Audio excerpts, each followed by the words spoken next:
Hello बच्चों, कैसे हैं आप सभी। उम्मीद करता हूं बहुत अच्छे हैं और पढ़ाई को अच्छे से कंटिन्यू कर रहे हैं। मैं हूं प्रशांत माहेश्वरी और fun with physics YouTube channel पर आप सभी का बहुत बहुत स्वागत है। आज की वीडियो क्लास में हम नेक्स्ट मॉडल टेस्ट पेपर को डिस्कस करेंगे। ये मॉडल टेस्ट नंबर 6 होगा और उम्मीद करता हूं कि आपने पुराने वाले मॉडल टेस्ट पेपर को अच्छे से तैयार किया है। हर एक क्वेश्चन को लिख लिख करके तैयार कीजिएगा, वही आपका प्लस पॉइंट होगा। घर में थोड़ा सा काम चल रहा है तो शायद आपको थोड़ी बहुत आवाज़ आ सकती है। चलिए देखिए, काम करते हैं। इसका ऑब्जेक्टिव क्वेश्चन देखते हैं। ऑब्जेक्टिव क्वेश्चन के अंदर जो पहला क्वेश्चन आपको दिखाई दे रहा होगा नीचे की तरफ, कुछ ऐसा दिया हुआ है कि किसी वर्ग के चारों कोनों पर समान परिमाण के सजातीय आवेश स्थित हैं। यदि किसी एक आवेश के कारण वर्ग के केंद्र पर विद्युत क्षेत्र की तीव्रता E हो तो वर्ग के केंद्र पर परिणामी विद्युत क्षेत्र की तीव्रता होगी। मेरे हिसाब से सभी को पता चल गया होगा। क्वेश्चन नंबर फर्स्ट में हमें क्या दिया हुआ है बच्चों कि एक वर्ग है ना, और इस वर्ग के सभी कोनों पर समान आवेश है। Q आवेश मान लीजिए, सजातीय आवेश है, मतलब अगर एक प्लस का है तो सारे प्लस के होंगे और सभी का परिमाण समान है। ठीक है, और बोल रहा है कि एक आवेश के कारण, इस आवेश के कारण मान लेता हूं कि केंद्र पर विद्युत क्षेत्र कितना है, E है। अब इस विद्युत क्षेत्र की दिशा थोड़ी समझिएगा बच्चों। इस विद्युत क्षेत्र की दिशा क्या होगी, तो हमने बोला कि इसके कारण, प्लस के आवेश के कारण विद्युत क्षेत्र की दिशा इस तरफ होगी, इस तरफ, और इस वाले के कारण विद्युत क्षेत्र की दिशा इस तरफ। दोनों परिमाण में समान है, इसलिए विद्युत क्षेत्र का परिमाण समान है, क्योंकि ये दूरी भी इक्वल ही है। ठीक है, विद्युत क्षेत्र का वैसे फॉर्मूला अगर मैं आपको बताऊं तो E इक्वल्स टू होता है KQ divided by R square. यही फॉर्मूला आप सभी ने पढ़ा है। ठीक है, चलिए, तो अगर ये वाला E है तो डेफिनेटली ये भी E ही होगा, बस दोनों की दिशा विपरीत है, तो इन दोनों के कारण विद्युत क्षेत्र 0। ठीक है, ऐसे ही अगर इसके कारण, आवेश के कारण देखो विद्युत क्षेत्र इस तरफ जाएगा, इस वाले के कारण देखो तो इस तरफ जाएगा। परिणामी विद्युत क्षेत्र देखा जाएगा तो नेट अगर आप देखोगे तो नेट विद्युत क्षेत्र आपको कितना प्राप्त होगा, हमेशा 0 ही प्राप्त होने वाला है। ध्यान में रखिएगा। ठीक है, तो ध्यान में रखिए कि विद्युत क्षेत्र का परिमाण तो 0 होता है, लेकिन विद्युत विभव शून्य नहीं है। ये बात ध्यान में रखना। यहाँ पे विद्युत विभव होगा 4KQ डिवाइडेड बाय R होगा। ठीक है, और R की वैल्यू डिपेंड करती है वर्ग के लिए। अगर यहाँ पे विभव पूछता ना बच्चों, तो विभव क्या होता है वो भी देख लो। विभव V is equals to KQ divided by R, और 4 हो रहेगा, 4 आवेश है ना इसलिए। फिर ये ऐसा कैसा 4KQ, R की वैल्यू होती है A डिवाइडेड बाय √2, और √2 कहाँ जाएगा, ऊपर की ओर जाएगा। तो ये तो है विभव। ठीक है, तो ये ध्यान में रखिएगा। ये थोड़ी सी आवाज़ मेरे को बहुत बकवास लग रही है, लेकिन क्या कर सकते हैं, हटा नहीं सकता मैं।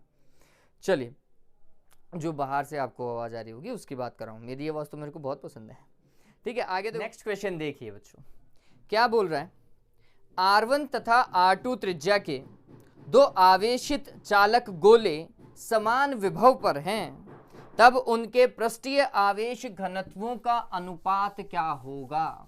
देखो, दो चालक गोले हैं जिनकी त्रिज्याएं अलग अलग है, रेडियस अलग अलग है। ठीक है, और दोनों पर विभव समान है, तो मैं ऐसा बोल सकता हूं कि जितना पहले गोले पर विभव है उतना ही दूसरे गोले पर भी विभव है। ठीक है, फिर क्या बोल रहा है, समान विभव है तो उनका पृष्ठीय आवेश घनत्व देखना है। तो अपन ने बोला कि विभव का मान होगा KQ डिवाइडेड बाय R। विभव तो यही होता है, पहले गोले पर आवेश Q1 और उसकी त्रिज्या R1, ऐसे ही दूसरे गोले के लिए Q2 डिवाइडेड बाय R2। ठीक है, तो कैसे क्या क्या हो जाएगा, कैंसिल हो जाएगा। हमें आवेशों का अनुपात नहीं निकालना, हमें निकालना है बच्चों आवेश घनत्वों का अनुपात। आवेश घनत्व होता है सिग्मा, और सिग्मा का एक फॉर्मूला है, sigma is equals to Q divided by A, या फिर आप लिख सकते हैं Q डिवाइडेड बाय क्षेत्रफल गोले का कितना होता है 4 पाई R स्क्वायर, यही होता है ना बच्चों, ये सिग्मा है। तो Q का फॉर्मूला क्या बन गया, सिग्मा इंटू 4 पाई R स्क्वायर। बताओ यही होगा क्या, ऐसा ही होगा। तो यहां पर जब हमारे पास में अनुपात कुछ ऐसा आ रहा है, Q1 divided by R1 is equals to Q2 divided by R2, तो मैं Q1 का मान रखने की कोशिश करता हूं कि Q1 का मान क्या रखा जाएगा। देखिए, Q1 के लिए हमने लिखा बच्चों सिग्मा 1, पृष्ठीय आवेश घनत्व सिग्मा 1, और 4 पाई R1 का स्क्वायर डिवाइडेड बाय R1 पहले गोले के लिए।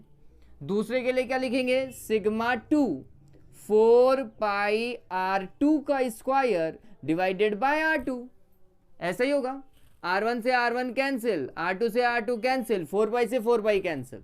इसका मतलब sigma 1 R1 is equals to sigma 2 R2। और अगर सिग्मा 1 में सिग्मा 2 का डिवाइड दें तो ये होगा R2 डिवाइडेड बाय R1। त्रिज्याओं का जो अनुपात है उसका व्युत्क्रम कर लीजिए।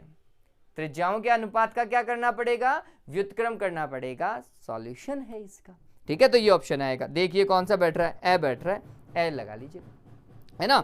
आगे देखिए थर्ड वन, एक नगर से विद्युत शक्ति को 150 किलोमीटर दूर स्थित किसी अन्य नगर तक तांबे के तारों से भेजा जाता है। ठीक बात है, ऐसा होता भी है। पावर हाउस से हमारे घर तक आता है तो वायर ही तो लेकर के आता है इलेक्ट्रिसिटी को। अब क्या बोल रहा है वो, प्रति किलोमीटर विभवपतन 8 वोल्ट है तथा प्रति किलोमीटर औसत प्रतिरोध 0.5 ओम है, तो तार में शक्ति क्षय कितना होगा। बहुत बढ़िया बच्चों, देखो क्या दिया हुआ है, टोटल दूरी, टोटल डिस्टेंस अगर आपको दी हुई है that is 150 kilometre. Third question की बात कर रहा हूं मैं। और 1 किलोमीटर में विभवपतन 8 वोल्ट है। 1 किलोमीटर में विभवपतन 8 वोल्ट है तो 150 किलोमीटर में विभवपतन कितना होगा रे। 150 को मल्टीप्लाई करो 8 से, 15 अंठा 200, नहीं 15 अंठे 200 कैसे हो सकता है, मेरी भी कैलकुलेशन इतनी खराब है रे। 15 15 × 90, 105, 15 अंठे 120, 120 आएगा भाई, ठीक है। तो ये विभवपतन का मान है 1200 वोल्ट आएगा भाई, है ना। और बोल रहा है कि 1 किलोमीटर का प्रतिरोध जो है वो 0.5 ओम है। 1 किलोमीटर का प्रतिरोध 0.5, तो 150 किलोमीटर का प्रतिरोध कितना होगा, 0.5, आधा कर दो 75 ओम। आ गया, V और R आ गया। बताओ शक्ति क्षय का सिंपल सा फॉर्मूला है V और R की टर्म में, V square divided by R। V square मतलब 1200 गुणा 1200 बटे R का मान 75 देवताओं, ठीक है। अब भाग लगा लेना, जो भी मान आए वही शक्ति होगा वाट में, ठीक है। जो भी मान आए वो देख लीजिएगा, तो तरीके से सॉल्व कीजिएगा, कैलकुलेशन अच्छे से कीजिएगा। इसमें किलोवाट में भी है, किलोवाट में भी दे रखा है, तो फिर कन्वर्ट कीजिएगा 10 की घात 3 के अंदर कन्वर्ट कीजिएगा, फिर वो किलोवाट में भी आ जाएगा आपका आंसर 2 किलोवाट के। और वैसे इसका किलोवाट में बैठेगा, पावर 10 की घात 4 तो यहीं दिख रही है मेरे को, किलोवाट में बैठेगा बच्चों, या तो ब आएगा या द आएगा, देख लीजिएगा। फिर इसके बाद में फोर्थ वन, समान वेग से समरूप चुंबकीय क्षेत्र में लंबवत प्रक्षेपित निम्न में से किस कण पर सर्वाधिक बल लगेगा। फोर्थ वन देखो बच्चों, सर्वाधिक बल और चुंबकीय बल की बात कर रहा है। F = QVB sin थीटा, ऐसे ही बोल रहा है। लंबवत प्रवेश कर रहा है तो इसका मतलब F = QVB। समान चुंबकीय क्षेत्र मतलब B सभी के लिए समान है। समान वेग से प्रवेश कर रहे हैं, V भी सभी का समान है, तो इसका मतलब ये बल जो है वो डिपेंड कर रहा है आवेश के ऊपर। जिसके पास में जितना ज्यादा आवेश, उसके ऊपर लगने वाला चुंबकीय बल उतना ही ज्यादा होगा, ठीक है। तो यहां पर देखो, इलेक्ट्रॉन का आवेश 1 इलेक्ट्रॉन के बराबर, हाइड्रोजन के पास में भी 1 इलेक्ट्रॉन के बराबर, हीलियम के पास में 2 इलेक्ट्रॉन के बराबर, लिथियम के पास में 3 इलेक्ट्रॉन के बराबर। बताओ भाई किसका, लिथियम के पास में 3 इलेक्ट्रॉन के बराबर आवेश है, इसलिए फिर लिथियम आंसर आएगा, ठीक है। आगे देखिए, लेंज का नियम देता है, पहली बात लेंज का नियम ऊर्जा संरक्षण पर आधारित है। दूसरा, लेंज का नियम प्रेरित धारा की दिशा को बताता है, ये बात ध्यान में रखना, ठीक है। तो प्रेरित धारा का परिमाण नहीं कैलकुलेट करते, प्रेरित धारा की दिशा से ऑप्शन आएगा इसका, लगा लीजिएगा। फिर आगे देखिए 6th वन, यदि किसी अनअपेक्षीय मुक्त इलेक्ट्रॉन की ऊर्जा को दुगनी कर दी जाए, अनअपेक्षीय मुक्त इलेक्ट्रॉन की ऊर्जा को दुगना कर रहे हैं, ठीक है, तो इससे संबंधित द्रव तरंग की आवृत्ति किस गुणक में परिवर्तित होगी, दुगनी हो जाएगी। अरे E = H नहीं होता है, नहीं होता। अगर आप ऊर्जा को दुगना करोगे तो वो कैसे दुगनी हो सकती है, H तो दुगना कर नहीं सकते, आवृत्ति को तो दुगना करना पड़ेगा। ठीक है, तो ध्यान में रखिएगा, दुगना करना पड़ेगा, द ऑप्शन आएगा इसका 6 का।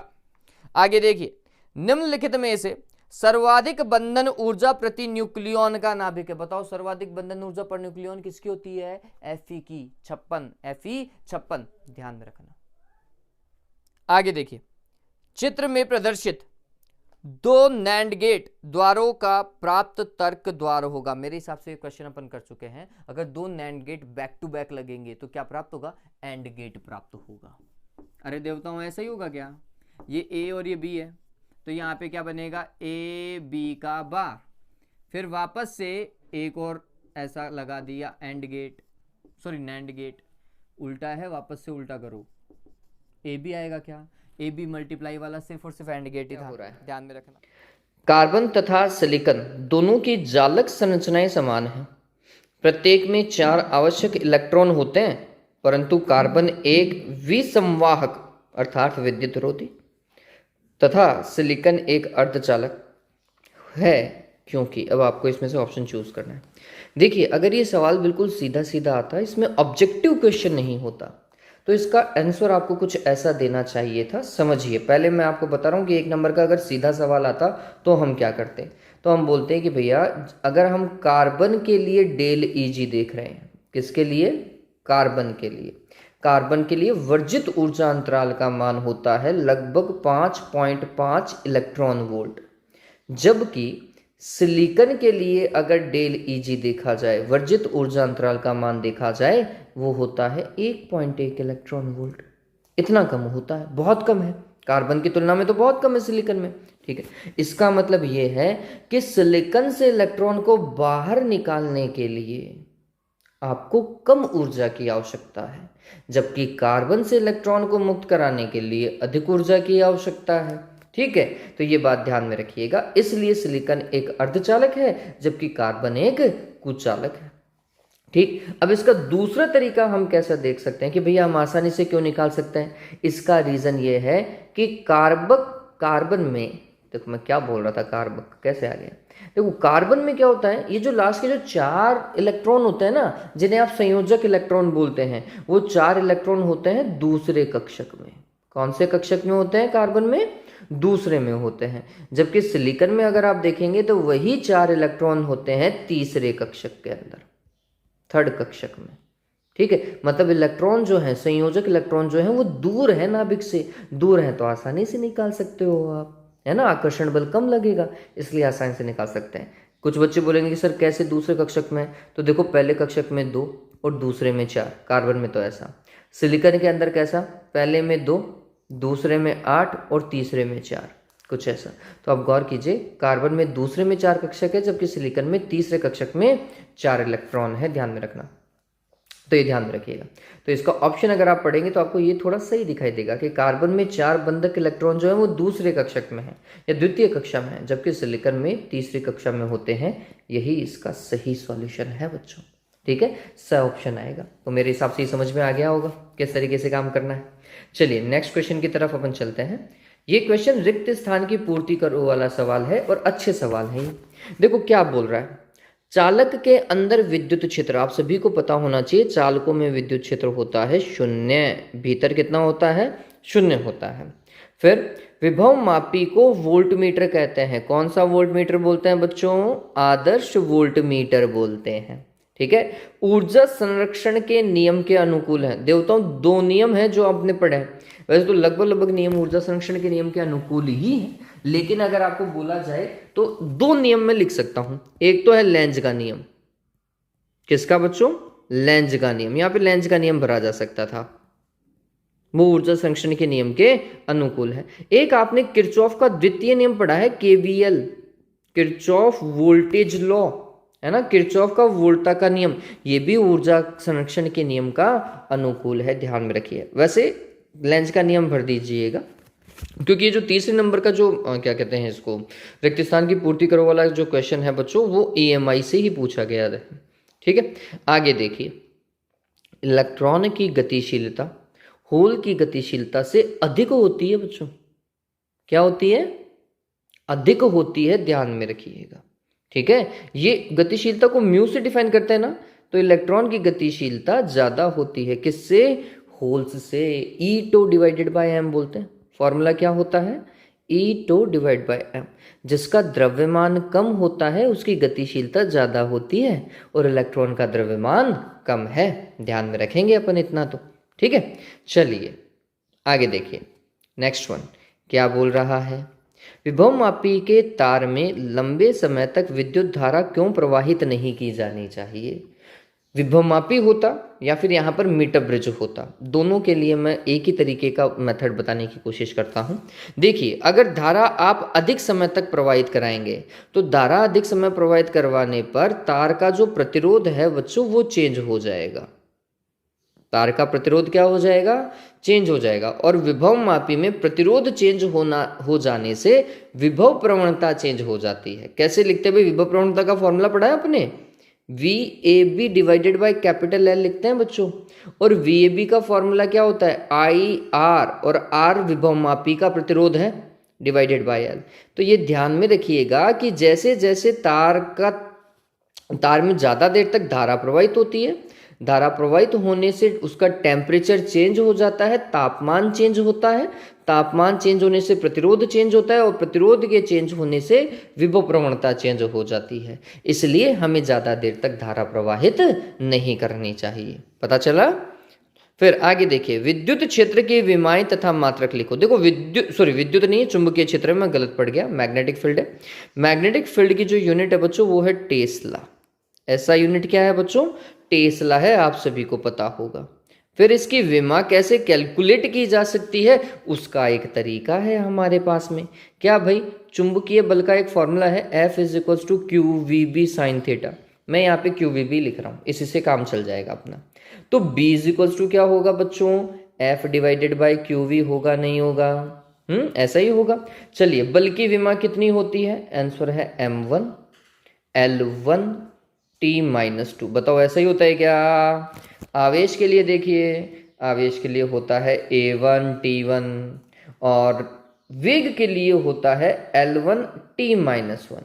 ठीक है, तो देखो T1 से T-1 कैंसिल, L1 से L1 कैंसिल, जो बच रहा है वो लिख दो। तो ये होगा M1 L0 T⁻⁻2 और A ऊपर जाएगा तो -1 पावर लेकर के जाएगा। पता चल गया होगा मेरे हिसाब से आप सभी को, ठीक है। चलिए आगे काम करना चालू करें बच्चों। आगे देखिए क्या बोल रहा है वो। नेक्स्ट क्वेश्चन में बोल रहा है कि किसी कुंडली में से गुजरने वाले चुंबकीय फ्लक्स रेखाओं की संख्या में परिवर्तित होता है तो क्या सदैव विद्युत वाहक बल, यहाँ पे तथा लगा लीजिएगा, तथा विद्युत धारा उत्पन्न होती है। तो ये बात ध्यान में रखिए कि अगर विद्युत बल रेखाएं चेंज होंगी, फ्लक्स चेंज होगा, अगर ये चेंज है तो विद्युत वाहक बल हमेशा उत्पन्न होगा, ये तो निश्चित है। क्यों? क्योंकि फैराडे ने एक फॉर्मेट दिया था भैया ऐसा, फैराडे और लेंज ने मिलकर के, है ना, एनो लगा लो चाहे, कोई दिक्कत नहीं है। अब यहां पर जो चीज हमें दिमाग में रखनी है वो कुछ ऐसी है कि भैया ये चाहे लूप खुला हो चाहे बंद हो, दोनों में काम करता है ये वाला। लेकिन जो प्रेरित धारा है ना बच्चों, उसके लिए लूप या फिर परिपथ क्या होना चाहिए? बंद होना चाहिए। अगर परिपथ बंद है तो ही काम बैठेगा, तभी उसमें प्रेरित धारा उत्पन्न होगी, अदरवाइज उत्पन्न नहीं होगी। तो ध्यान में रखिए, प्रेरित विद्युत वाहक बल हर अवस्था में होता है, जबकि प्रेरित धारा तभी उत्पन्न होती है जब परिपथ अथवा लूप बंद होता है। ठीक है, आगे देखिए 4th वन। जस्ते के पृष्ठ से इलेक्ट्रॉन उत्सर्जन के लिए सूक्ष्म तरंगे, अवरक्त तरंगे तथा पराबैंगनी विकिरणों में से कौन सा सबसे अधिक प्रभावी होगा? देखिए, इलेक्ट्रॉन उत्सर्जन के लिए अर्थात प्रकाश विद्युत प्रभाव के लिए बच्चों ये आवश्यक है कि आने वाले फोटोन की ऊर्जा अधिक हो। अगर फोटोन की ऊर्जा कार्यफलन से अधिक होगी तो आसानी से इलेक्ट्रॉन उत्सर्जित होगा। और ये ऊर्जा, आने वाले फोटोन की ऊर्जा के लिए मैं बोलूँगा कि ये ऊर्जा डिपेंड करती है, इसका फॉर्मूला कुछ h नहीं होता। तो ध्यान में रखिए, अगर आवृत्ति ज़्यादा होगी तो ऊर्जा ज़्यादा होगी, और इनमें जिसकी आवृत्ति सबसे ज़्यादा है उसी का ही उपयोग किया जाना चाहिए। और ध्यान में रखिए, आवृत्ति सबसे ज़्यादा किसकी है? पराबैंगनी विकिरणों की है। ठीक है, तो पराबैंगनी विकिरणों की आवृत्ति ज्यादा होने के कारण इनसे संबंधित फोटोन की ऊर्जा अधिक होगी, E=h के सिद्धांत से। ठीक है, तो इससे हमारे पास में आंसर मिलता है कि पराबैंगनी किरणों का ही उपयोग किया जाना चाहिए। आगे देखिए, नेक्स्ट हमें क्या बोल रहा है? दो धातुएं हैं ए और बी, और कार्यफलन दिया हुआ है 2 इलेक्ट्रॉन वोल्ट और 5 इलेक्ट्रॉन वोल्ट। ठीक बात है, इनमें से किसकी दहली तरंग दैर्घ्य कम है? देखो भाई, कैसे देखेंगे? दहली तरंग दैर्घ्य का फॉर्मेट समझिए। पहले तो हम कार्यफलन देखते हैं। कार्यफलन बच्चों phi not is equals to होता है एच न्यू नॉट या फिर H C divided by lambda not. आपको ये पता चलेगा कि फाई नॉट और लेमडा नॉट में क्या संबंध है, दोनों उल्टे चल रहे हैं। तो इसका मतलब ये है, जिसके लिए कार्यफलन बहुत ज़्यादा है उसके लिए दहली तरंग दैर्घ्य बहुत कम है। तो देखो कैसे काम करेंगे। तो ये जो है, ये तो फाई ए लिख देता हूँ, ये फाई बी दिया हुआ है। तो यहाँ से अपन को ये पता चल रहा है कि बी धातु का कार्यफलन ज़्यादा है और ए धातु का कार्यफलन कम है। इसका मतलब ये होगा कि बी के लिए दहली तरंग दैर्घ्य कम होगी और ए के लिए दहली तरंग दैर्घ्य ज़्यादा होगी। आंसर क्या आना चाहिए था? Lambda B. बी धातु के लिए दहली तरंग दैर्घ्य कम होगी। ठीक है, आगे देखो बच्चों, आगे क्या बोल रहा है? वो बोल रहा है कि हीलियम परमाणु और अल्फा परमाणु में, अल्फा कण में क्या अंतर है? देखो, हीलियम क्या होता है? हीलियम परमाणु है बच्चों। इसका मतलब ये है कि इसके पास में नाभिक और इलेक्ट्रॉन है। नाभिक में 2 प्रोटॉन और 2 ही न्यूट्रॉन है। इसी के साथ में इसमें इलेक्ट्रॉन भी, और कितने इलेक्ट्रॉन है? 2 इलेक्ट्रॉन है। ये हीलियम परमाणु है पूरा। जब आप अल्फा कण लिखते हैं ना बच्चों, अल्फा कण, तो अल्फा कण सिर्फ और सिर्फ हीलियम का नाभिक है। हीलियम का नाभिक है, इसका मतलब अल्फा कण बना हुआ है मात्र 2 प्रोटॉन और 2 न्यूट्रॉन से। इसके पास में इलेक्ट्रॉन नहीं होते। ठीक है, तो हीलियम परमाणु की बात करेंगे तो ये उदासीन होगा, जबकि अल्फा कण की बात करेंगे तो ये धनावेशित होता है। ठीक है, ध्यान में रखेंगे। आगे देखो, यदि किसी नाभिकीय अभिक्रिया में न्यूट्रॉन और प्रोटॉनों की कुल संख्या अपरिवर्तित रहती है, जो कि आपको देखने को मिलेगा, बहुत बार ऐसा ही होता है। ठीक है, लेकिन क्या बोल रहा है? फिर भी उनमें ऊर्जा का उत्सर्जन और अवशोषण होता है। देखो, नाभिकीय अभिक्रियाओं में ऊर्जा का लेना देना बच्चों सिर्फ और सिर्फ एक ही चीज से है, वो है द्रव्यमान क्षति, डेल एम। अगर द्रव्यमान क्षति है तो ऊर्जा अवशोषित भी हो सकती है, उत्सर्जित भी हो सकती है। डेल एम का मान ध्यान में रखना, डेल एम का मान अगर धनात्मक है, मैं क्या लिख रहा हूं, पॉजिटिव लिख देता हूं। अगर डेल एम पॉजिटिव है तो ध्यान में रखना ऊर्जा का उत्सर्जन होगा, और अगर द्रव्यमान क्षति इसी डेल एम का मान कैसा है, नेगेटिव है, तो फिर ऊर्जा का अवशोषण होना चाहिए। ठीक है, तो कुल मिलाकर के हर बार नाभिकीय अभिक्रियाओं के अंदर द्रव्यमान क्षति होती ही है। कई बार धनात्मक होती है, कई बार ऋणात्मक होती है। इस कारण सदैव इनमें क्या चलती है, ऊर्जा का उत्सर्जन अथवा अवशोषण होता रहता है। ठीक है, आप इसे बंधन ऊर्जा से भी रिलेट कर सकते थे, क्योंकि द्रव्यमान क्षति का लेना देना बंधन ऊर्जा से भी, कि बंधन ऊर्जा चेंज हो जाती है, इसलिए अवशोषण और उत्सर्जन होता है। ठीक है, ये आपके ऊपर डिपेंड करता है कि आप इसे कैसा देखना चाहते हैं। जो भी आपको सही लगे वो लिख लीजिएगा। आगे देखो, नेक्स्ट वन, और बहुत छोटा सा क्वेश्चन है।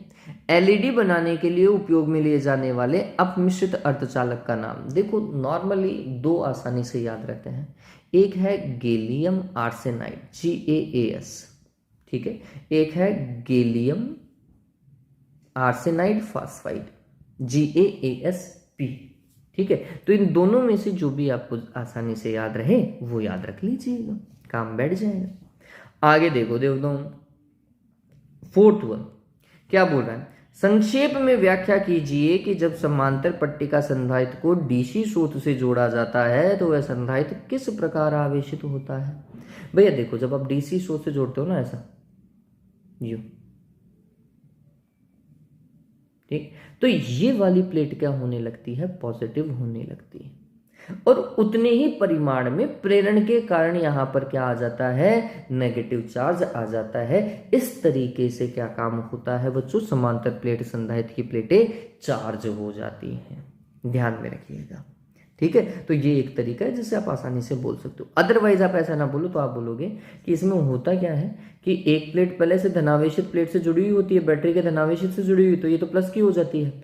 और इसके पास में अगर हम भूसंपर्कित प्लेट भी लेकर के आते हैं, माइनस की प्लेट है तो माइनस की प्लेट को हम भूसंपर्कित मान सकते हैं। तो भूसंपर्कित प्लेट को भी लाने से क्या होता है बच्चों, उसकी आंतरिक सतह पर ऋणावेश आ जाता है, वह बाह्य सतह पर उत्पन्न हुआ धनावेश पृथ्वी में चला जाता है।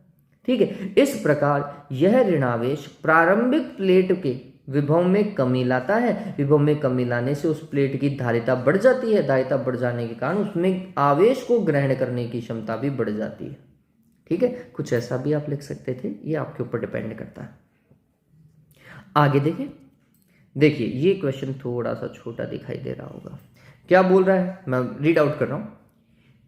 ए और बी त्रिज्याओं वाले दो आवेशित चालक गोले एक तार से एक दूसरे से जोड़ दिए जाते हैं। गोलों के पृष्ठों पर विद्युत क्षेत्रों का अनुपात क्या होगा। चलिए बहुत सिंपल है। पहले तो हमें यह पता होना चाहिए कि विद्युत क्षेत्र होता क्या है। विद्युत क्षेत्र का फॉर्मूला वो भी सतह पर, वो होता है KQ divided by capital R square. ये ध्यान में रखना। तो अगर मैं ए गोले के लिए लिखूं विद्युत क्षेत्र ए के लिए, तो ये होगा KQ डिवाइडेड बाय ए का स्क्वायर, क्योंकि उसकी त्रिज्या ये दे रखी है और उसका आवेश मैं Q1 मान रहा हूं। और दूसरे पे अगर मैं देखूं बी वाले पे, तो विद्युत क्षेत्र होगा KQ2 divided by B square. अब दिक्कत क्या है, हमें Q1 और Q2 चाहिए, और Q1 और Q2 को निकालने का तरीका बहुत सिंपल है। तो क्वेश्चन यहां से चालू करोगे भाई, इसका सॉल्यूशन जो है वो यहां से आएगा। देखिए क्या बोल रहा है वो, कुछ इस तरीके से, भैया पहले तो लो पहला गोला और फिर लो दूसरा गोला। ठीक है, ये एक की त्रिज्या ए लिखो और दूसरे की त्रिज्या क्या लिखो, बी लिखो, और इनको तार से जोड़ दो। तार से जोड़ने पर क्या हुआ, अगर इसका विभव ए है और इसका विभव बी है, तो ये दोनों का सतह का विभव समान हो जाएगा। तो इसका मतलब ये हुआ कि के पहले का आवेश Q1 डिवाइडेड बाय इसकी त्रिज्या ए बराबर होगी क्या, के दूसरे का आवेश Q2 डिवाइडेड बाय उसकी त्रिज्या बी। बताओ कोई दिक्कत है क्या, नहीं होनी चाहिए। के से के क्या हो जाएगा, कैंसिल। इसका मतलब Q1 divided by Q2 is equals to A divided by B. बताओ यही रामायण है क्या, यही आ रहा है। चलिए अगर आवेशों का अनुपात पता चल गया तो विद्युत क्षेत्रों का अनुपात तो आसानी से हो गया क्या। देखो क्या होगा, EA डिवाइडेड बाय EB विद्युत क्षेत्रों का अनुपात, के आवेश Q1 divided by A square, के आवेश Q2 divided by B square. ठीक है, चलिए के से के तो कैंसिल हो जाएगा। क्या होगा देवताओं, यहाँ पर हमें पता चलेगा कि EA डिवाइडेड बाय EB का जो मान है वो आएगा B square divided by A square into Q1 divided by Q2। बताओ मेरी मैथमेटिक्स सही है नहीं है, ऐसा ही होना चाहिए। और आपको देखो Q1 डिवाइडेड बाय Q2 का वैल्यू पता है, A डिवाइडेड बाय B। तो अपन क्या लिखेंगे, B square divided by A square को मल्टीप्लाई किया किससे, A बाई बी से। A से एक A गया, B से एक B गया, फाइनली वैल्यू मिल रही है B बाई ए। मेरे हिसाब से सभी को पता चल गया होगा क्या आ रहा है। ठीक है देवताओं, क्वेश्चन डन। ध्यान में रखिएगा B बाई ए आएगा। फिर आगे देखिए, आगे क्या बोल रहा है, किरचॉफ का संधि का नियम और लूप का नियम लिखिए। देखो संधि का नियम क्या बोल रहा है कि किसी भी संधि पर आने वाली धाराओं और जाने वाली धाराओं का बीजगणितीय योग का योग जो है वो बराबर होता है। मतलब जितनी धारा आ रही है उतनी धारा जानी भी चाहिए। फिर इसे अगर तरीके से लिखा जाता तो उन्होंने कुछ ऐसा लिखा था कि किसी संधि पर मिलने वाली धाराओं का बीजगणितीय योग 0 होता है। किसी संधि पर मिलने वाली धाराओं का बीजगणितीय योग 0 होता है, और यह नियम आवेश संरक्षण के नियम का पालन करता है। कौन से नियम का, आवेश संरक्षण का जो नियम है इसके ऊपर आधारित है। ये संधि का नियम था। फिर इसके बाद में लूप वाला नियम देखो। लूप वाला नियम ये बोल रहा था कि किसी भी बंद लूप में एक दिशा में चलते हुए किसी भी बंद लूप में एक दिशा में चलते हुए वोल्टताओं का बीजगणितीय योग शून्य होता है। Summation v is equals to 0। किसी भी बंद लूप में एक दिशा में चलते हुए वोल्टताओं का बीजगणितीय योग शून्य होता है। ठीक है, ये द्वितीय नियम था, ये सबसे सिंपल तरीका है याद रखने का। और यह नियम ऊर्जा संरक्षण के नियम का पालन करता है। ध्यान में रखिएगा इस चीज को, ये इंपॉर्टेंट है, एक एक नंबर के सवाल में वैसे भी आ सकता था। चलिए आगे चलिए। 7th वन बहुत सिंपल है। विभवमापी से किसी सेल का आंतरिक प्रतिरोध कैसे ज्ञात किया जा सकता है? लास्ट वाला मॉडल टेस्ट पेपर का क्वेश्चन रिपीट हुआ है देवताओं, हुआ है नहीं हुआ है? स्मॉल r का फॉर्मूला कुछ इस तरीके का था, L1 minus L2 divided by L2 into capital R। बताओ कुछ ऐसा था क्या? मेरे हिसाब से कर लोगे, वैसे मैं वीडियो लिंक शेयर कर रहा हूँ, है ना, तो वहां से देख लीजिएगा। बार बार इसी क्वेश्चन को नहीं तो सॉल्व करते रहेंगे। भंवर धारा किसे कहते हैं? इसके दो उपयोग, मेरे हिसाब से ये भी लास्ट टाइम अपन ने डिस्कस किया है। बताओ मॉडल टेस्ट पेपर में आया था नहीं आया था? आया था ना। चलिए, तो भंवर धारा वाला क्वेश्चन भी पहले अपन डिस्कस कर चुके हैं बच्चों। वैसे मैं वीडियो लिंक हर बार डालता जा रहा हूँ। लास्ट वाली वीडियो में नहीं डालते मैंने लिंक, लेकिन इस बार वाले वीडियो में आपको मिल जाएंगे। नेक्स्ट देखिए क्या बोल रहा है। ये क्वेश्चन थोड़ा सा छोटा दिखाई देगा, लेकिन मैं रीड आउट कर रहा हूँ। देखो क्या बोल रहा है। दो निकटवर्ती कुंडलियों के एक युग्म का अन्योन्य प्रेरकत्व 1.5 हेनरी है। अन्योन्य प्रेरकत्व बच्चों एम होता है, और वो कितना है? 1.5 हेनरी दिया हुआ है। फिर यदि कुंडली में धारा 0.5 सेकंड में, देखो कितने समय में परिवर्तित हो रही है धारा? 0.5 सेकंड में चेंज हो रही है। में 0 एम्पियर से 20 एम्पियर तक हो जाती है धारा में परिवर्तन। डेल आई कितना है? 20 एम्पियर। अरे 0 से 20 तक जा रही है तो परिवर्तन तो 20 एम्पियर का हुआ ना। फिर क्या बोल रहा है? दूसरी कुंडली से बद्ध चुंबकीय फ्लक्स में परिवर्तन। लो भाई, क्वेश्चन को चेंज कर दिया है रे। विद्युत वाहक बल पूछते थे नॉर्मली इस तरीके के क्वेश्चन में, जबकि इस बार पूछ लिया फ्लक्स में परिवर्तन। यही तो पूछा है। चलो काम करेंगे, लेकिन देखो क्या होता है। विद्युत वाहक बल का फॉर्मूला उठाओ। क्या होता है? M D I divided by D T, यही होता है। और एक विद्युत वाहक बल का फॉर्मूला होता है D phi divided by D T. बताओ भाई। अरे फैराडे ने यही तो बताया। मैं परिमाण में ही काम कर रहा हूं देवताओं, तो माइनस माइनस कुछ नहीं लगाया मैंने। ठीक है, डी से डी टी की रामायण कैंसिल। तो फिर फ्लक्स में परिवर्तन बताओ कितना हुआ? एम डी आई हुआ गया। एम का मान कितना? 1.5। डी आई का मान कितना? 20 दे रखा है। कितना आया रे? 30 आया नहीं आया? 30 क्या? Weber, WB weber. ध्यान में रखिएगा। पता चला इसका सॉल्यूशन सिर्फ यही था, इससे ज्यादा नहीं था। ठीक है, आगे देखते हैं। ये क्वेश्चन डन हुआ ना। आगे देखो क्या बोल रहा है। क्रांतिक कोण किसे कहते हैं? पूर्णांतिक परावर्तन के लिए आवश्यक शर्तें। बहुत सिंपल है। क्रांतिक कोण क्या भाई? ये वास्तविकता में आपतन कोण है ना। वह आपतन कोण जिसके लिए अपवर्तन कोण का मान 90 डिग्री हो जाता है, वह आपतन कोण क्रांतिक कोण कहलाता है। ठीक है, या फिर प्रकाश की किरण जो है वह अपवर्तन के पश्चात पृथक्कारी सतह पर गति करने लगती है।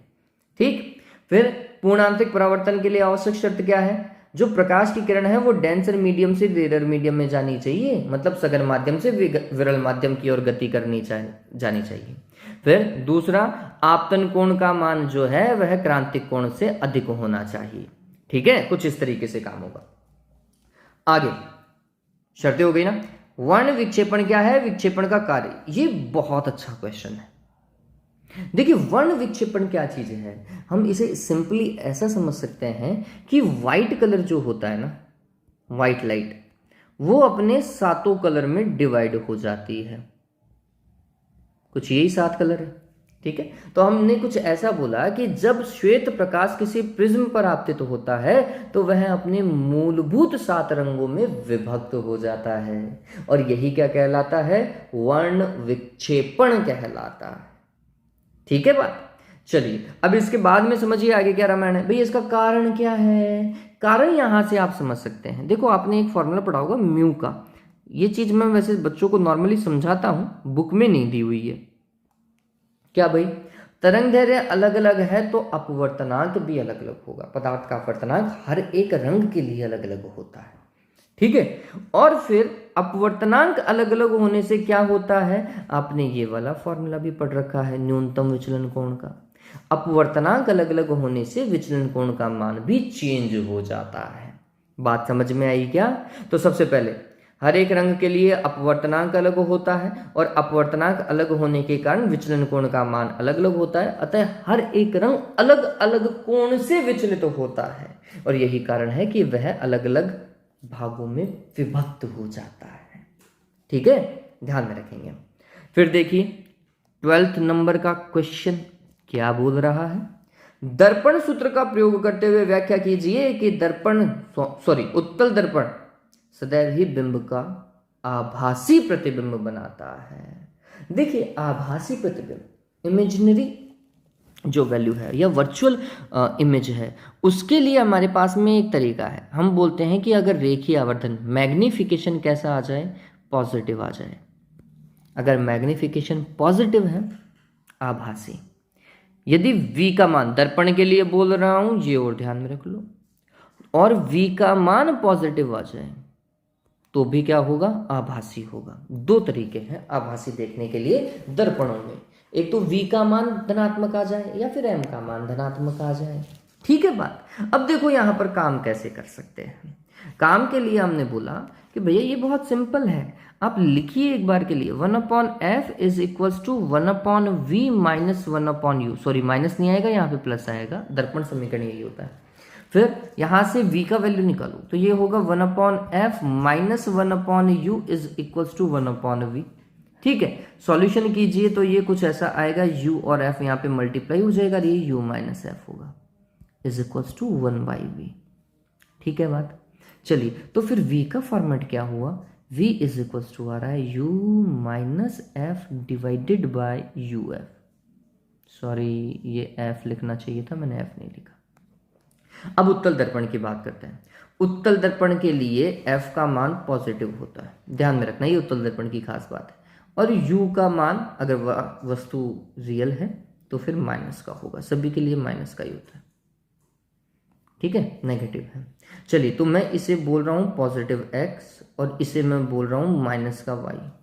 ठीक है, तो क्या होगा, v का मान देखिएगा, v is equals to u की जगह लिख रहा हूं माइनस y, f की जगह x ही लिखना है, माइनस पहले से था।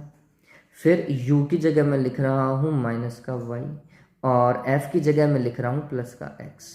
अब माइनस ऊपर से कॉमन लीजिए, माइनस ऊपर से कॉमन लेंगे तो ऊपर होगा y प्लस x। ठीक है, और नीचे माइनस का yx, माइनस से माइनस कैंसिल, फाइनल फॉर्मेट क्या मिला, y plus X divided by X Y या yx। बताओ ये प्लस का ही आ रहा है क्या? हाँ, और अगर v का मान प्लस का आ रहा है इसका मतलब ये है कि जो इमेज है वो आभासी है। सिंपल बात समझ में आई क्या? चलिए बच्चों मैं एक बार के लिए ऑडियो चेक कर लेता हूँ, लास्ट टाइम भी वीडियो इस कारण खराब हो गया था, ऑडियो को एक बार के लिए चेक कर रहा हूँ। नेक्स्ट क्वेश्चन देखिए बच्चों, क्या बोल रहा है वो, एक दूरदर्शी की आवर्धन क्षमता 8 है। दूरदर्शी की बात कर रहा है, ये थोड़ा सा ध्यान में रखिएगा। और उसकी आवर्धन क्षमता हमें कितनी दी गई है, 8 दी गई है। दूरदर्शी में बच्चों 2 लेंस होते हैं, है ना, एक की फोकस दूरी f0 होती है और एक की fe होती है। तो आप सभी को पता है आवर्धन क्षमता का फॉर्मूला यही है, m is equals to f0 divided by fe। और इसकी वैल्यू कितनी दी हुई है, 8 दी हुई है। इसका मतलब f0 इज इक्वल्स टू कितना हो जाएगा, 8fe हो जाएगा। ठीक है बात। अब आगे क्या बोल रहा है, जब इसे समांतर किरणों के लिए समायोजित किया जाता है, मतलब जो वस्तु है वो बहुत दूर है, बिंब बहुत दूर है, जब नेत्रिका और अभिदर्शक के बीच की दूरी 18 सेंटीमीटर है ना, तो यहाँ पे तब आना चाहिए था, इसने जब भी लिख दिया। उस स्थिति में नेत्रिका और अभिदर्शक की दूरी मतलब L की वैल्यू कितनी दी हुई है, f0 प्लस fe फॉर्मूला होता है, आप सभी को पता है। और वो कितनी दी हुई है आपको, 18 सेंटीमीटर दी हुई है, कुछ ऐसा ही है ना बच्चों। चलिए अब हमें क्या बोल रहा है, दोनों लेंसों के फोकस दूरी मतलब f0 और fe की वैल्यू कैलकुलेट करनी है। बहुत सिंपल हो गया, वैल्यू पुट करो, 8fe लिख दूँ क्या इसकी जगह, 8fe plus fe is equals to 18। It means 9fe is equals to 18। It means fe will be 2 centimetre. पता चल गया। नेत्रिका की फोकस दूरी कितनी है? 2 सेंटीमीटर है। और अभिदर्शक की फोकस दूरी कितनी हो जाएगी? 8FE फॉर्मूला लिखा है अपन ने।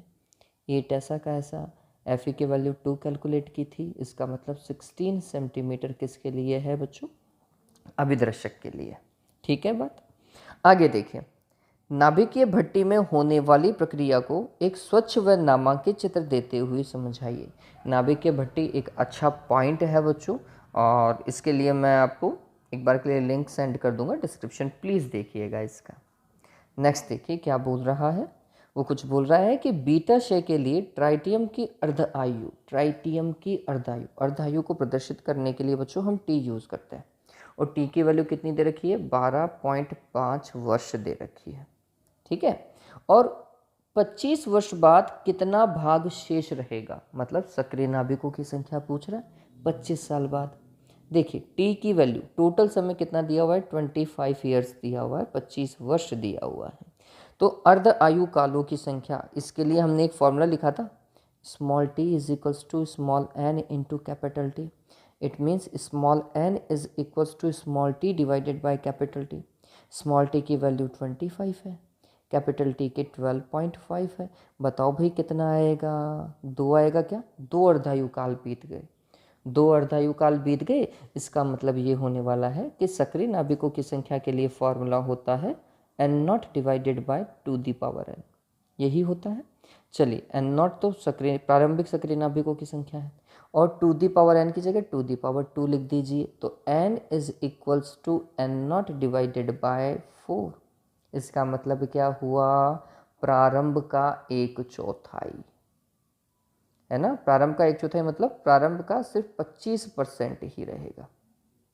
ट्राइटियम सिर्फ कितना रहेगा? प्रारंभ का 25% रहेगा। इसका आंसर ये है।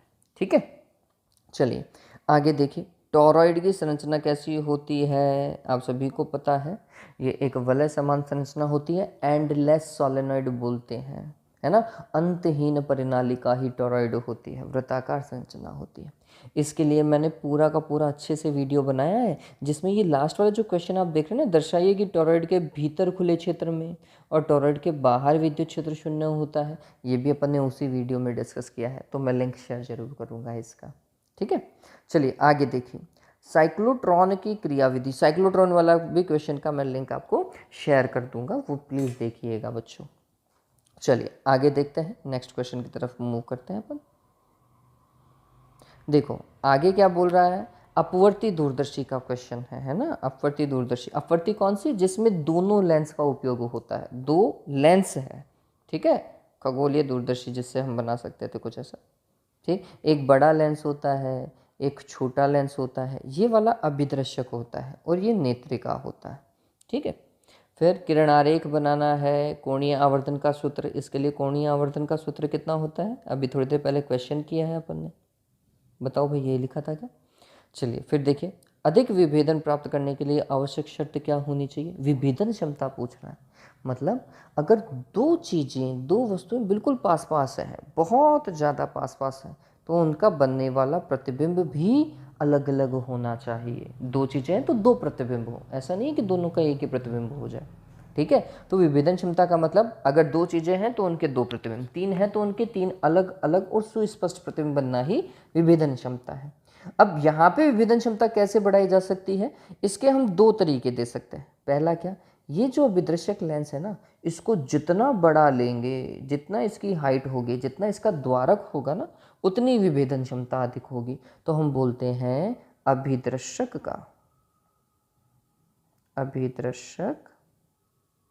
का द्वारक बढ़ाकर। ठीक है बच्चों, विभेदन क्षमता को क्या किया जा सकता है? बढ़ाया जा सकता है। दूसरा तरीका क्या है, ये जो आप पीछे वाला नेत्रिका लेंस ले रहे हैं ना, इस नेत्रिका लेंस की FE मतलब इसकी फोकस दूरी को क्या कर दिया जाए? कम कर दिया जाए ना, तो भी हमारा काम हो जाएगा। ठीक है, ये ध्यान में रखिएगा। चलिए आगे देखिए, नेक्स्ट क्वेश्चन क्या बोल रहा है। वो बोल रहा है कि संयुक्त सूक्ष्मदर्शी के बारे में आपको बताना है। इसका आवर्धन क्षमता का सूत्र, इसका आवर्धन क्षमता का सूत्र क्या होता है बच्चों? V0 divided by UE, sorry U0 होता है 1 + D डिवाइडेड बाय FE। ठीक है, ये कुछ इस तरीके का काम है ना, ये मैग्नीफिकेशन होता है। चलिए आगे देखो क्या बोल रहा है। संयुक्त सूक्ष्मदर्शी का प्रतिबिंब बनने का किरण आरेख आपको बनाना ही पड़ेगा भैया। इसमें पहला लेंस छोटा होता है ना और दूसरा लेंस बड़ा होता है, ध्यान में रखना। चलो आगे देखो 18th क्वेश्चन। 18th बहुत सिंपल क्वेश्चन है। आपको प्रकाश विद्युत समीकरण को बताना है, किसका? आइंस्टीन का। आइंस्टीन देखो क्या बताया था, आइंस्टीन ने बहुत सिंपल बोला था भैया कि आने वाले फोटोन की जो ऊर्जा है वो 2 कार्य कंप्लीट करती है। कुछ ऐसा लिखा था, बताओ यही लिखा था क्या? चलिए अगर ऐसा है तो आने वाले फोटोन की ऊर्जा प्लांक से, ठीक है, और फाई नॉट की वैल्यू h न्यू नॉट होती है और काइनेटिक एनर्जी की वैल्यू हाफ mv² मैक्सिमम होती है। ठीक है बात। चलिए इसको सॉल्व करते हैं तो ये क्या आएगा, h nu minus h nu not is equals to half mv²। बताओ भाई यही होगा क्या? यही होना चाहिए ना बच्चों। देखो अब इसमें h को हम क्या ले सकते हैं, कॉमन ले सकते हैं, तो ये आएगा nu minus nu not is equals to half mv²। यही है आइंस्टीन का प्रकाश विद्युत समीकरण जो आप पढ़ते हैं। फिर क्या बोल रहा है, आपतित प्रकाश की तीव्रता का फोटोन की संख्या एवं ऊर्जा पर क्या प्रभाव पड़ता है। देखो जब हम तीव्रता को बढ़ाते हैं, आपतित प्रकाश की तीव्रता को क्या करते हैं, बढ़ाते हैं, तो फोटोनों की जो संख्या है वो बढ़ जाती है। ठीक है, लेकिन तीव्रता को बढ़ाने से ऊर्जा का कोई लेना देना नहीं है, ये ध्यान में रखिएगा। गतिज ऊर्जा पर भी कोई प्रभाव नहीं पड़ता है ना, काइनेटिक एनर्जी पर भी कोई प्रभाव नहीं पड़ता, ध्यान में रखिएगा। ठीक है, तो ये पार्ट था, ये डन हुआ। चलिए समझ में आया ना बच्चों, तीव्रता का लेना देना सिर्फ और सिर्फ क्या है, फोटोनों की संख्या से है, और फोटोनों की संख्या बढ़ेगी तो प्रकाश विद्युत धारा भी क्या होगी, बढ़ेगी, और किसी से इसका कोई लेना देना नहीं है। ठीक है, आगे देखो 19th क्वेश्चन में क्या बोल रहा है वो, कि विद्युत क्षेत्र की तीव्रता से क्या समझते हैं। देखो विद्युत क्षेत्र के लिए आपने कभी ये फॉर्मूला लिखा था, E vector is equals to limit Q not tends to 0 F vector divided by Q not. बताओ ऐसा लिखा था क्या? और हम बोलते हैं कि विद्युत क्षेत्र में स्थित किसी परीक्षण आवेश पर लगने वाला विद्युत बल ही विद्युत क्षेत्र की तीव्रता को प्रदर्शित करता है। वापस से, विद्युत क्षेत्र में स्थित किसी परीक्षण आवेश पर लगने वाला विद्युत बल ही विद्युत क्षेत्र की तीव्रता को प्रदर्शित करता है। ठीक है, फिर गाउस का नियम पूछा है उसने, और गाउस का नियम नहीं पूछा है, अनंत विस्तार की आवेशित परत के कारण विद्युत क्षेत्र पूछा है। परत के लिए विद्युत क्षेत्र कितना होता है सभी को पता होना चाहिए, sigma divided by 2 epsilon not. और अगर वेक्टर में लिखो तो फिर यहाँ पर एन कैप लगा दीजिएगा। बताओ भाई ठीक है क्या, है ना, ये परत के लिए काम होता है।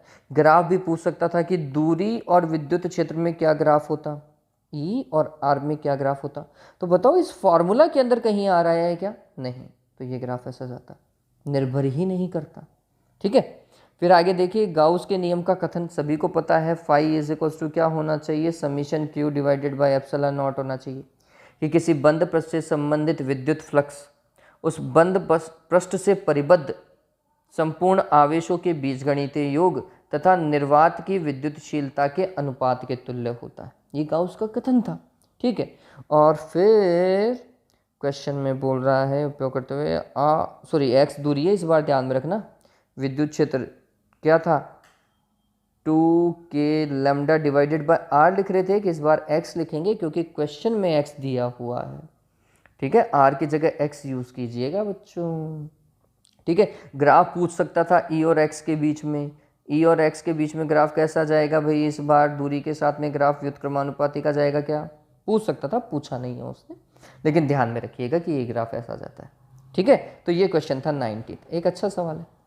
नेक्स्ट देखिए लास्ट वन, क्या बोल रहा है बच्चों, दिष्टकारी से क्या तात्पर्य है, जो एसी को किस में कन्वर्ट कर देता है, डीसी में कन्वर्ट कर देता है, वो दिष्टकारी है। प्रत्यावर्ती धारा को दिष्ट धारा में परिवर्तित करने वाली युक्ति दिष्टकारी कहलाती है।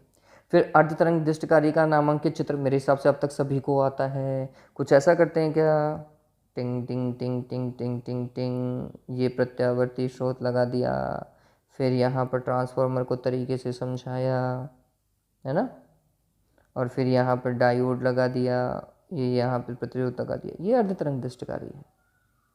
ठीक है, इसी पे सारा काम करेंगे अपन, इसकी कार्यप्रणाली को आपको समझाना है।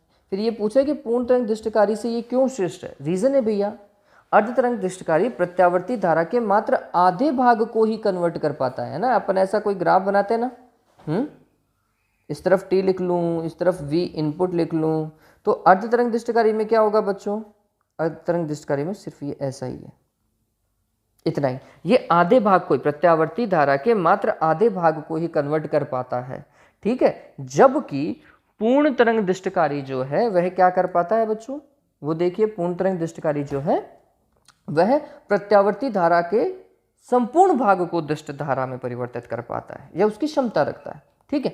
एक कारण तो ये हो जाएगा। दूसरा, अगर हम दक्षता देखते हैं हाफ वेव रेक्टिफायर की, हाफ वेव रेक्टिफायर की दक्षता ध्यान रख सको तो रख लीजिएगा 40.6% होती है, जबकि पूर्ण तरंग दृष्टिकारी मतलब फुल वेव रेक्टिफायर की दक्षता एफिशिएंसी जो है दैट इज 81.2%, जस्ट डबल।